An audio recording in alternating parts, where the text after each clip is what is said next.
Distressing is like unpleasant और upsetting things जो एक इंसान करे तो वो डिस्ट्रेसिंग में आ जाता है.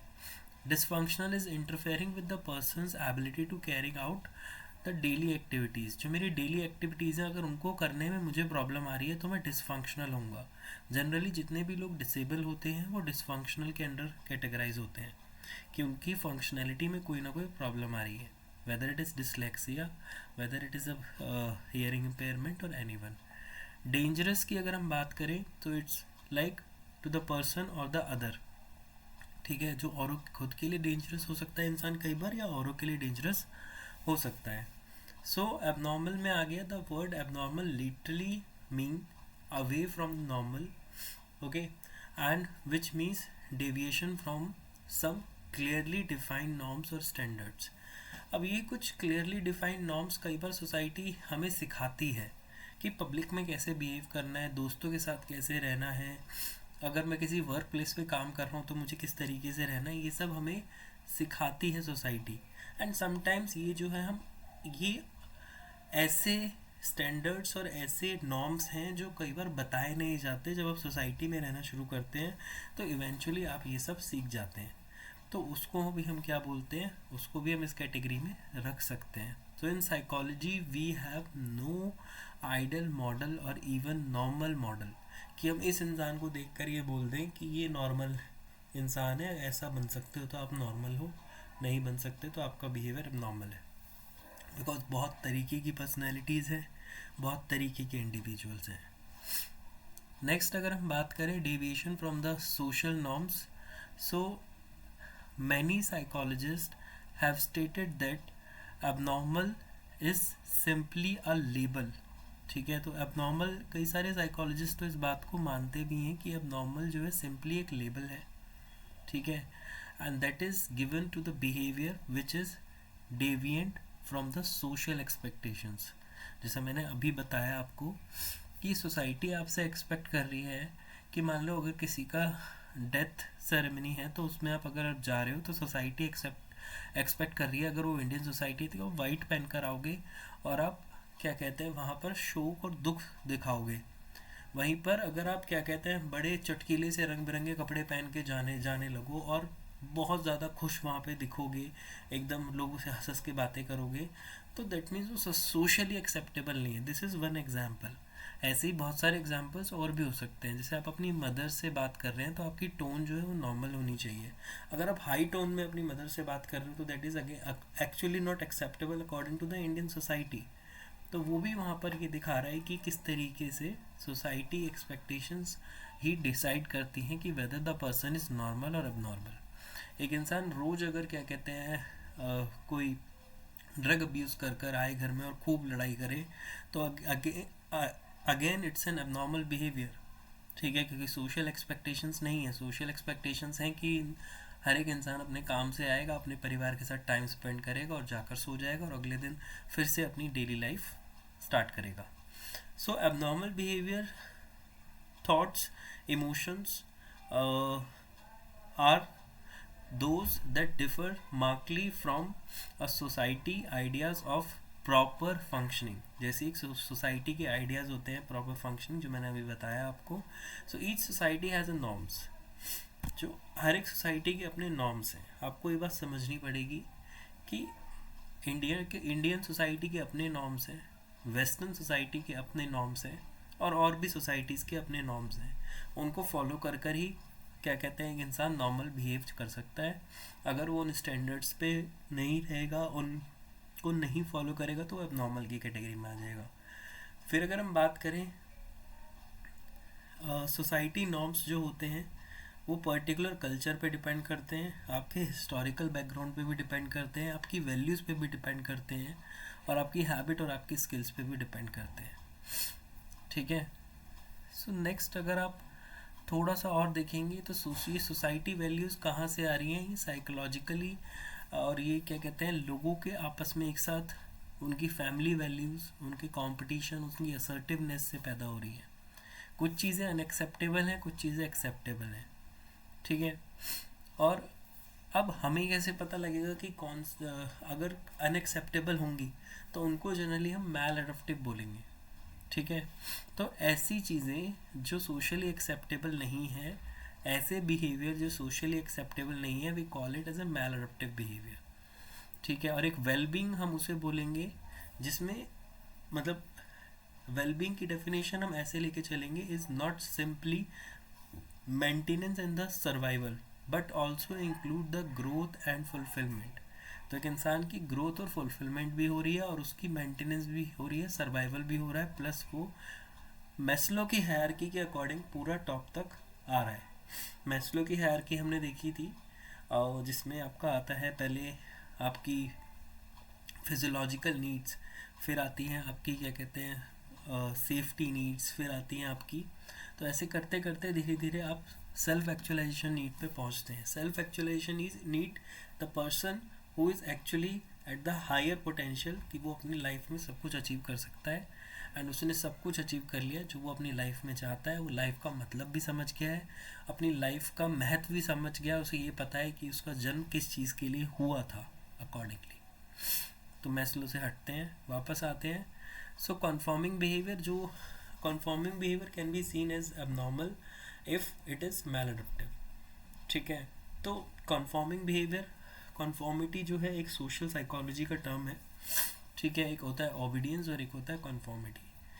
सो कॉन्फॉर्मिटी बिहेवियर भी कई बार जो है आपका मैल अडप्टिव बिहेवियर माना जा सकता है। तो for example, a student in a class prefer to remain silent even when he and she has question in her mind. Describe behavior as a maladaptive implies that a problem exists. It can also suggest that the vulnerability in the uh, individual's inability to cope or exceptional stress in the environment have lead to the problem in the life.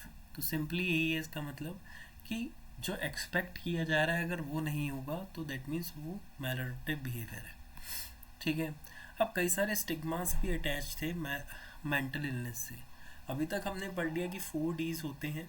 ठीक है। Abnormality हमने पढ़ लिया, और abnormal को हम कैसे categorise करेंगे on the basis of this 4 Ds। Important thing पूछा जाता है व्हाट आर दिस 4 Ds। ठीक है। उनको डिस्क्राइब करना होता है, एंड डेफिनेशन पूछी गई है अगर आपसे कहीं पर भी एबनॉर्मेलिटी की, so it's your duty to define all these 4। Now the stigmas is like, बहुत सारे स्टिग्मास अटैच हैं। अगर हम बात करें किसी को मेंटल इलनेस या डिसऑर्डर है तो वो बंदा जाएगा ही नहीं डॉक्टर के पास, वो इंसान डॉक्टर के पास जाने से डरेगा। That person is not suppose to go to the doctor because the reason behind it that उसको लगेगा कि लोग मुझे पागल बोलने लगेंगे, लोग मेरे बारे में गलत मिथ्स बनाने लगेंगे, लोग मेरे को गलत तरीके से जज करने लगेंगे, and these are the social stigmas जो अटैच हैं विद द मेंटल इलनेस।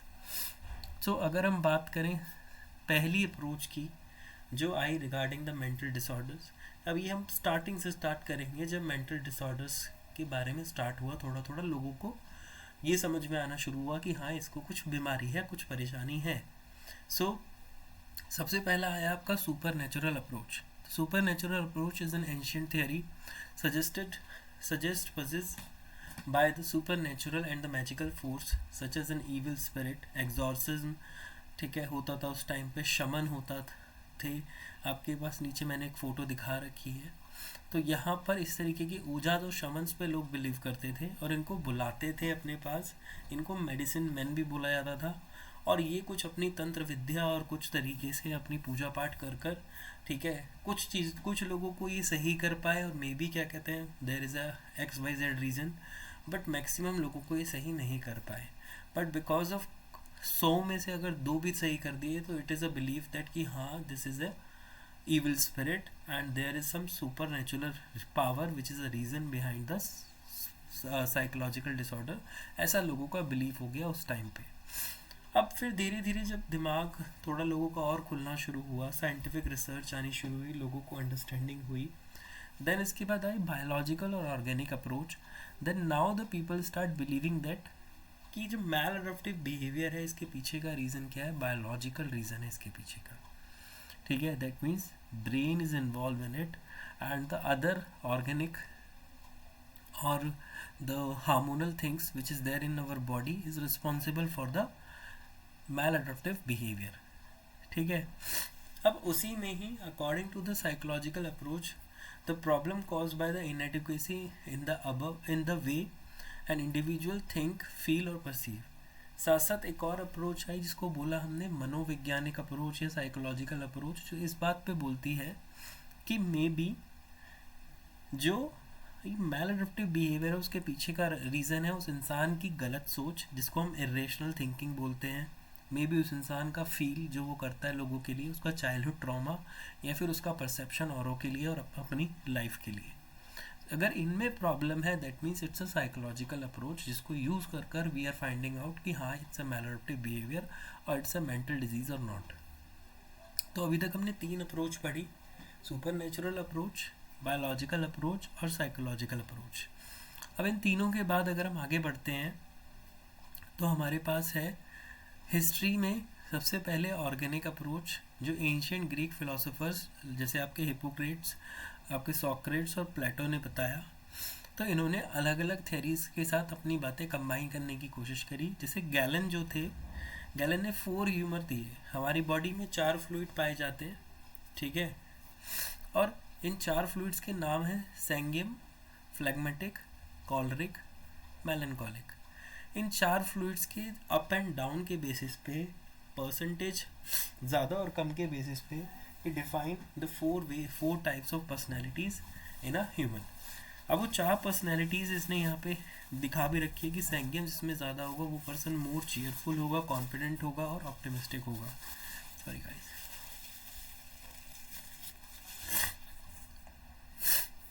आगे लिखा फ्लेगमेटिक इज लाइक कि स्लो होगा, मूविंग होगा, काम होगा और एक्साइटेबल होगा। कॉलरिक में लिखा हुआ है शॉर्ट टेम्पर्ड होगा, इरिटेबल होगा। मेलनकॉलिक में लिखा हुआ है कि आपका डिप्रेस्ड होगा या फिर आपका क्वाइट होगा, अनसोशल होगा। So in on the basis of the personalities भी इन्होंने डिफाइन करी कि इस तरीके की पर्सनैलिटी होती है। तो ये वाली बात हो गई ऑर्गेनिक अप्रोच की, ऑर्गेनिज्मिक अप्रोच की। ऑर्गेनिज्मिक अप्रोच का मतलब है कि जो कॉन्फ्लिक्ट अराइज हो रहा है वो इंसान में उसकी इनर डिस्टर्बेंस के कारण हो रहा है।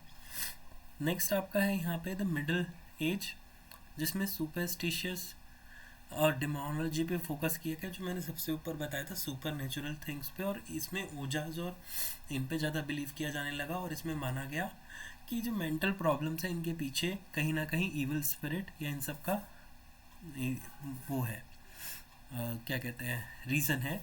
एंड जो विचेस एंड हंट है इन सब पे। तो मैं अभी नीचे एक फ़ोटो और दिखाऊंगा जिसमें ये लोग कैसे ट्रीट करते थे मेंटल डिसऑर्डर को। एक तो तरीका हो गया ओजाज और उनको बुलाकर, क्या कहते हैं, आपका मेडिसिन मैन्स को बुलाकर। फिर है आपका रेजिडेंस पीरियड, इसी में आया जिसमें इंक्रीज हो गया ह्यूमनिज्म और क्यूरोसिटी हो गई अबाउट द बिहेवियर को जानने की, जिनमें जॉन वेलर ने भी क्या कहते हैं इंटर पर्सनल रिलेशनशिप्स के बारे में बताया कि इंटर पर्सनल रिलेशनशिप अगर डिस्टर्ब होते हैं तो वही रीज़न होते हैं साइकिक डिसऑर्डर्स का। फिर एज ऑफ रीज़न आया और एनलाइटमेंट आया कि 17वीं और 18वीं सेंचुरी में लोगों को दिमाग में थोड़ी सी समझ में आई कि जो हमने फेथ बना रखे हैं गलत, और ये जो हमने डॉगमास बना रखे हैं इनको they replace it and they start finding out कि हाँ कि इनके पीछे कुछ रीज़न है और इन लोगों को भी हेल्प की नीड है। देन इन्होंने डी इंस्टीट्यूशनलाइजेशन स्टार्ट किया और अपने मेंटल असाइलम्स फॉर्म करने शुरू किए।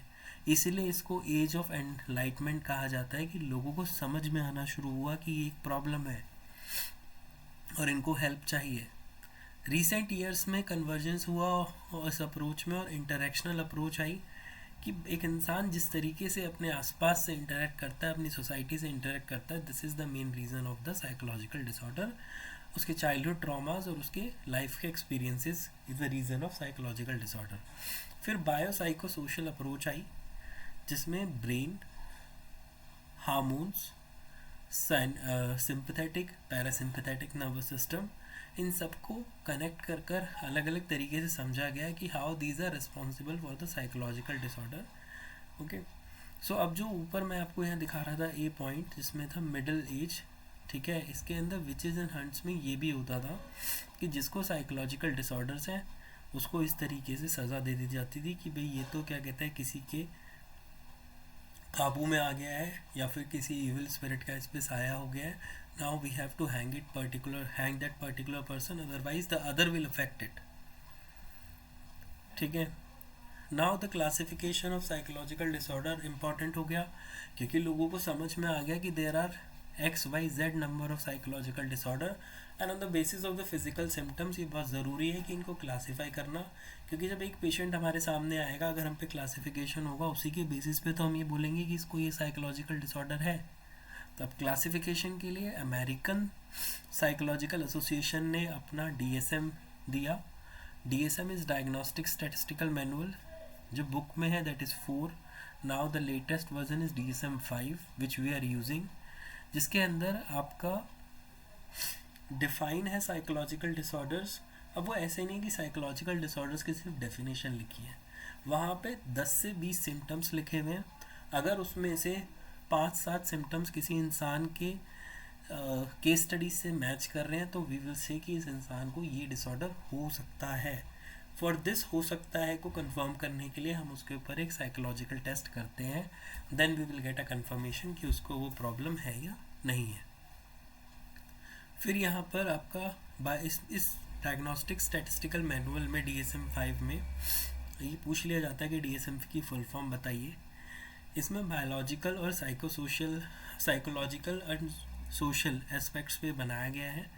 एंड जो हमारे यहाँ फॉलो होता है for specifically for the Indian population, we have ICD-10 that is in International Classification of Disease, okay.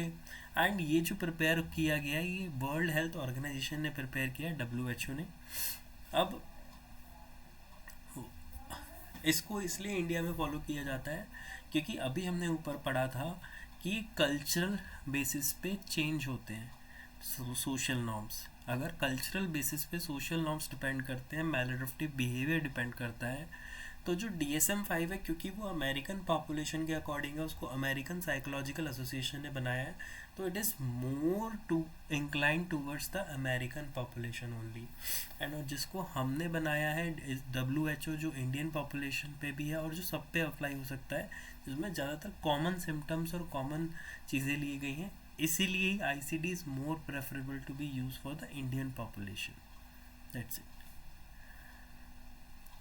Now, what are the factors that underlying the abnormal behavior में biological factor आता है, genetic factor आता है, and psychological interpersonal factors आते हैं। Biological is like हमारे faulty genes, हमारा endocrine imbalance, हमारा malnutrition, हमारे neurotransmitters, इनमें कुछ ना कुछ डिफेक्ट ऊपर नीचे होने के कारण या कुछ कम या ज़्यादा होने के कारण there are the disorders. For example anxiety जो है वो गाबा अमीनोब्यूटेरिक एसिड के लो एक्टिविटी होने के कारण होती है, इट्स अ न्यूरोट्रांसमीटर। डिप्रेशन जो है low activity of serotonin which is again a neurotransmitter के कारण डिप्रेशन लोगों में देखी गई है। स्किज़ोफ्रेनिया जो है एक्सेस एक्टिविटी ऑफ डोपामाइन के कारण पाया जाता है। सो जेनेटिक फैक्टर्स की अगर हम बात करेंगे तो साइंटिफिक एविडेंसेस हैं जो लिंक करते हैं जेनेटिक फैक्टर्स को, depression, anxiety and mood disorders को with the particular psychological disorder. इनकी स्टडीज़ ऐसे की जाती है, तो ट्विंस की स्टडी होती है या फिर इसमें पेरेंटल स्टडी होती है, और पेरेंटल स्टडी में ही चेक किया जाता है अगर पेरेंट को एक पर्टिकुलर साइकोलॉजिकल डिसऑर्डर है तो कितने % चांसेस हैं कि बच्चे में भी ये पर्टिकुलर डिसऑर्डर पाया जाएगा। So these kind of studies help us to understand the genetical factor which is also responsible for the psychological disorder. But there is no particular proof in any book because we cannot identify a single gene which is responsible for a particular factor. But yes, it is true with the help of the studies ये पाया गया है कि अगर parents में कोई particular disorder है then the chances of the disorder would be high in the next generation. Psychological disorder would be high in the next generation. Then the psychological and the interpersonal factors, the maternal deprivation and the faulty parental child relationship, like rejection हो रहा है, over protection हो रहा है, over permissiveness हो रही है, faulty discipline दिया जा रहा है, ठीक है, मैलएडप्टिव फैमिली स्ट्रक्चर है, पेरेंट का डाइवोर्स हो गया, तो all these are the parental separation, lack of warmth, these are the reason of the psychological disorder. the interpersonal factor is going to be affected by these. Hope it is clear. Now the psychological model की अगर आप बात करेंगे तो आपके पास जो पहला model है जो अनकॉन्शियस साइकोलॉजिकल फोर्स पे डिपेंड करता है, ऑफ कोर्स जो फ्रॉइड ने दिया है क्योंकि अनकॉन्शियस है। सिगमंड फ्रॉइड ने साइकोडायनेमिक मॉडल दिया, ठीक है, जो तीन चीज़ें हमारे सामने रखता है, it, ego and super ego.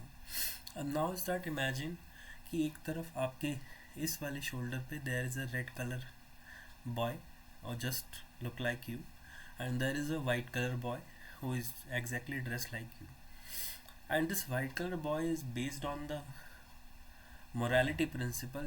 He's always say what is right, is always help to do what is supposed to be according to the social norms. That means it's a super ego, so it works on the morality principle, that white person, okay, and maybe you, the small size of you in a white shirt. Then another person who is there in the red, okay, who have who is actually an evil part of you, and who is just demanding that we need this, we need that, we want this. It works on the pleasure principle, and that red person is the it, and you yourself is an ego which actually rationally thinking and work and fulfill the demand of it with the help of the superego's decision. Hope it is clear, and we already know about the id, ego and superego. Now the next part is the abnormal behavior, a symbolic expression of the unconscious mental conflicts जो होते हैं बच्चे में childhood में। तो इन्होंने focus किया, Freud ने, childhood traumas and conflicts are the reason of the psychological disorder. Simple. फिर आया behavioral model. It is actually based on classical conditioning, Pavlov की, operant conditioning, Skinner की, और आपका observational learning, Bandura की। उन पे बेस्ड है ये मॉडल। अगर हम बात करें क्लासिकल कंडीशनिंग की, तो बच्चे को जो रिवॉर्ड और पनिशमेंट मिलते हैं उनके बेसिस पे बच्चे का मैलएडेप्टिव बिहेवियर या फिर एक अच्छा बिहेवियर आता है। फॉर एग्जांपल आप जितनी भी सीरीज़ देखेंगे अलग अलग प्लेटफॉर्म्स पे, यू विल फाइंड आउट कि अगर कोई क्रिमिनल है तो there is a particular pattern which may be followed in the childhood. Maybe the parent are so rude, maybe the parent are neglecting, maybe the parent are not taking their responsibilities, and maybe the parent is always showing the aggression towards the child. These are the reason of the criminal pattern of the person in the later adulthood. And अगर हम बात करेंगे social learning की, सो इसमें आपका simply आता है कि जैसा आप देखेंगे वैसा आप सीखेंगे, ठीक है। अगर आप बुरा होते हुए बुरा करते हुए देखेंगे तो exactly you will learn that. अगर आप अच्छा होते हुए अच्छा करते हुए देखेंगे you will learn that. So the way your father treated people at your home, you will directly learn it from there only. If your mother is treated everyone in a good way at your family, then you are going to learn from her. So this is what I am trying to say. Now the cognitive model. So cognitive model is an abnormal functioning result for the cognitive problem. So irrational and inaccurate assumptions and attitude, these are the cognitive model that comes under this कि किसी के अंदर basically over generalise कर रहा है, वो irrational negative thinking है या रैशनल नहीं सोच पा रहा है, तो these are the cognitive model. CBT जो है आपकी वो इसी पे वर्क करती है टू फाइंड आउट कि क्या इरेशनल थिंकिंग है और उसको कैसे रैशनल में कन्वर्ट करना है, क्या इलॉजिकल थिंकिंग है और उसको कैसे लॉजिकल में कन्वर्ट करना है। फिर आता है आपका humanistic existential model. That humanistic existential model is based on the Maslow and Carl Rogers theory, which actually focus on the real self and ideal self. अगर हम कार्ल रॉजर की बात करें तो अगर आप जब जो बनना चाहते हैं और जो आप हैं अगर वो ज़्यादा अच्छे से मैच हो रहे हैं, that means you are actually more towards the self actualization, आपको कोई प्रॉब्लम होगी ही नहीं। लेकिन अगर आपके रियल सेल्फ और आइडियल सेल्फ बहुत दूर दूर है, आप जैसा बनना चाहते हैं और जो आप कर रहे हैं लाइफ में, दीज आर मतलब more separated, there is very less overlap between them, that means there is a problem. वहीं पर अगर हम बात करें तो मैस्लो की हायरार्की भी यही बात बोलती है कि अगर आपकी नीड्स पूरी नहीं हो रही हैं then there is a problem in your life and that's why there is a disorder. फिर हम सोशल कल्चरल मॉडल की बात करें अब नॉर्मल बिहेवियर की, तो जो वॉर वायलेंस, जो हमारा पहले से प्रेजुडिस है, डिस्क्रिमिनेशन जो है, या फिर इकोनॉमिक और एम्प्लॉयमेंट प्रॉब्लम जो है, these are also the reason of the abnormal behaviour. Family system, हमारा social network and societal labels, these are also responsible and these are the main factor of social cultural factor। आपकी family, आपका social network and आपका सोसाइटेबल label. फिर अगर हम बात करते हैं डायथीसिस स्ट्रेस मॉडल की, अब ये जो नाम है ना, इससे हम बहुत कंफ्यूज हो जाते हैं। डायथीसिस क्या आ गया, देखो कितना अच्छा है कि डायथीसिस स्ट्रेस मॉडल, खुद ही लिखा है उसमें स्ट्रेस, तो वो हमें हेल्प कर रहा है जानने में कि हाँ कहीं ना कहीं स्ट्रेस का इन्वॉल्वमेंट है किसी इंसान के साइकोलॉजिकल प्रॉब्लम या डिसऑर्डर में। डाया मतलब दो, ठीक है, तो वो दो कौन से हैं? The first one is the biological predisposition, मतलब कुछ फॉल्टी जीन्स या कुछ बायोलॉजिकल डिस्टर्बेंस प्रीडिस्पोजिशन हमें पाई जाएगी जो रीज़न हो सकती है साइकोलॉजिकल डिसऑर्डर का, और उस बायोलॉजिकल डिस्टर्बेंस, बायोलॉजिकल डिस्पोजिशन या फॉल्टी जीन को एक्टिव करने वाला पर्टिकुलर एक जो इवेंट होगा, that is a stressful event, तो वो सेकेंड फैक्टर हो गया। तो first factor is the biological disposition and the second factor is the stress event. When the stressful event will trigger the biological predisposition, then they eventually work together and this would be the reason of the psychological disorder. So this model has a three components. The first is the biological abbreviation, मतलब कुछ biological problem किसी इंसान में। The second one is the vulnerability, कि जिसमें कुछ biological problem होगी वो इंसान उतना ज़्यादा उसके चांसेस होंगे कि उसको साइकोलॉजिकल डिसऑर्डर हो सकता है। The third one is the presence of the pathogenic stress, जो मैंने बताया कि जितना स्ट्रेस का चांस होगा उतना वो एक्टिव हो जाएगा, वनरेबिलिटी उसमें ज़्यादा है क्योंकि, और फिर उसको साइकोलॉजिकल डिसऑर्डर होने के चांसेस बढ़ जाएंगे क्योंकि वो पहले से उसके अंदर वो बायोलॉजिकल फॉल्टी जीन्स या बायोलॉजिकल एब्रीवेशन है। So hope it is clear.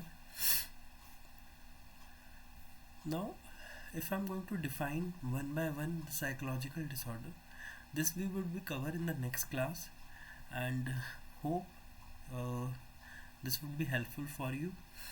Have a great day and best of luck for your coming exam. Good day all.